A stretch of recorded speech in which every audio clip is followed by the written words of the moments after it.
Oh, have you ever thought about just rolling up your sheepskin? Well, let's find out what the Bible says on today's Manna Minutes.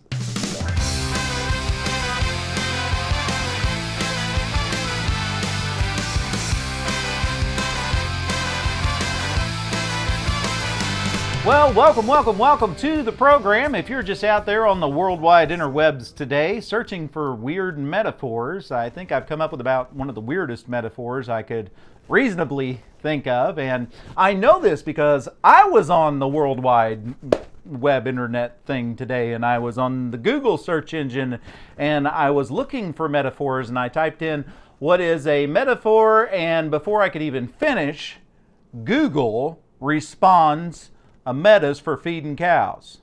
Meta for feeding cows. No? Okay, well, just to be honest with you, that's the best humor I got for you today. And yeah, I'm trying to lighten things up. I know I'm not doing a very good job. Okay. I'd take another take, but I really don't think it's going to get any better. But trying to lighten things up today, want to get you in a little bit of a peppier mood, because the truth of the matter is that metaphor I was talking about earlier, rolling up your sheepskin. Well, we know a sheepskin is a diploma, right? And so when you roll up your diploma, you no longer have it on display. You're going to roll that thing up, put it in the drawer, and you're no longer going to use your training and education. You're just going to give it up. You know, turn in your badge, wave the white flag, throw in the towel, all of those wonderful metaphors. And that's a real challenge. I know. And it's strange because I'm recording this on a Sunday afternoon. I felt heavily compelled today to record this particular episode, because I think a lot of times we can leave church, and although I'm actually really pumped today, but it made me think about a lot of the days when I wasn't pumped. And sometimes we leave church and we can feel like, man, we're putting so much into this. You know, was it worth it to go through all the hassle, or maybe you were not appreciated the way you should have been appreciated. Maybe the very people that you're trying to serve have turned on you. It's not just about church. It's not just about the Bible. It's also in our families. Many times in our marriage, on our jobs, raising our kids. Isn't it just easier some days just to be like, you know, I'm giving up. I'm done. I've done all I can do with this situation, and I just can't take any more. That happens all the time in ministry. And I know there's different perspectives. Some people, you know, they've never really been on the other side of that, where you've tried to serve people and tried to do your best, and maybe you fall under criticism, or you have people literally turn against you. Sometimes it's just a lack of appreciation, like I said, and it just leaves you feeling with that, why am I putting all this effort into this? Why am I even in this struggle? Well, I just want to bring you some encouragement today.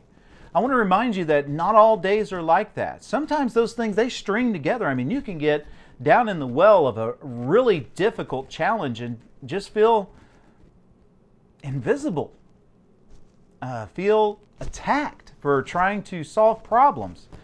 And it's such a discouraging position to be in.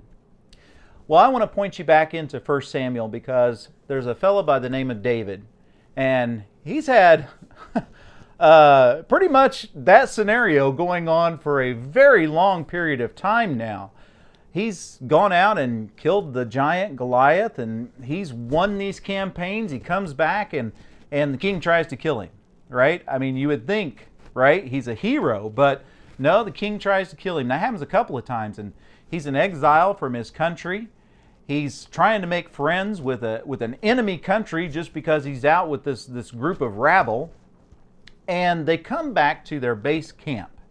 And when they come back to their base camp, just when you think it couldn't get any worse, we're living out here in squalor, hiding from the rest of the world, they show up, and you know what? The camp has been raided. And the enemy has just come in, taken the families, the livestock, everything, burned it with fire, and carried away their wives, their children, their possessions.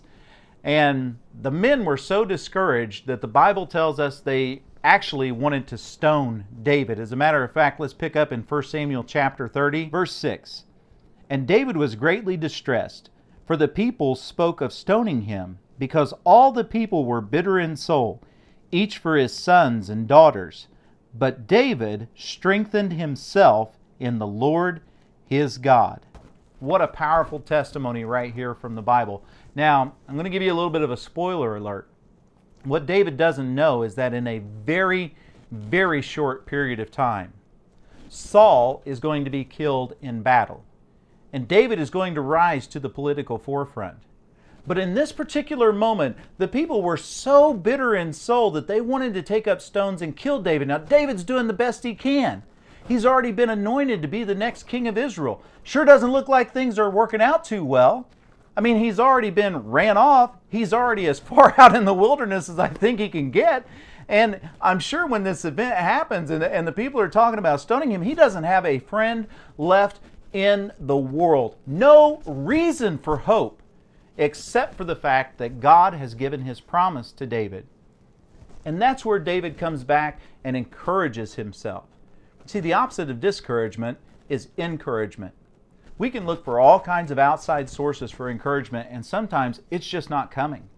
Sometimes the people that you love the most and the people that you hold most dear, your family can be carried away from you. You can be completely isolated, and all the people that you're trying to help and do right for have turned against you, and they may even be calling for your job. I mean, I don't think, that many of us are under the threat of death, but I mean, they could be saying, that guy needs to be fired, he needs to be gotten rid of. But listen, if you're standing in the place that you're supposed to be, you can find your encouragement in the Lord.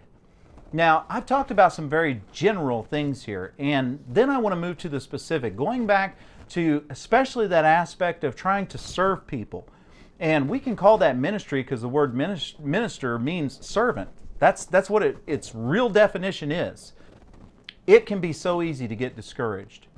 The things that God is inspiring your heart and inspiring your mind for can just come under such attack. For example, just this program that you're watching right now, it is a real struggle. And what's going on behind the scenes right now is we'd like to relaunch Manna Minutes and make the channel a little bit more stable, a little bit more marketable, and do some rebranding. And we've already got episodes, in the can, so to speak. That's another metaphor for just saying they're already recorded. And trying to get this relaunch thing going, it could be incredibly overwhelming and discouraging at times. But I want to remind you of the words of Jesus all the way over in the book of Revelation when he's talking to the churches specifically. And I would challenge you to read through Revelation chapter 2 and chapter 3. There's so much great stuff here, but I'm just going to pick up at the Church of Philadelphia. And we all know Philadelphia is brotherly love, right? And to the angel of the church in Philadelphia, write, the words of the Holy One, the true One, who has the key of David, who opens and no one will shut, who shuts and no one opens. I know your works. Behold, I have set before you an open door, which no one is able to shut. I know that you have but little power, and yet you have kept my word, and have not denied my name. Behold, I will make those of the synagogue of Satan, who say that they are Jews and are not, but lie. Behold, I will make them come and bow down before your feet, and they will learn that I have loved you, because you have kept my word about patient endurance. I will keep you from the hour of trial that is coming on the whole world to try those who dwell on the earth. I am coming soon. Hold fast what you have, so that no one may seize your crown. The one who conquers, I will make him a pillar in the temple of my God. Never shall he go out of it. And I will write on him the name of my God, and the name of the city of my God, the New Jerusalem, which comes down from my God out of heaven, and my own new name. He who has an ear, let him hear what the Spirit says to the churches. Well, if that doesn't encourage us, I don't know what possibly could. I hope that you find strength. I hope that you find encouragement. I hope you take the next step on your journey that's going to lead you to all of the great things that God has prepared for you.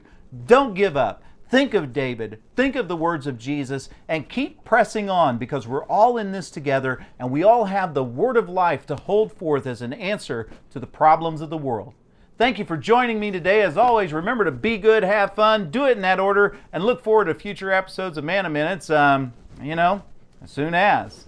All right, Lord bless you today. somewhere in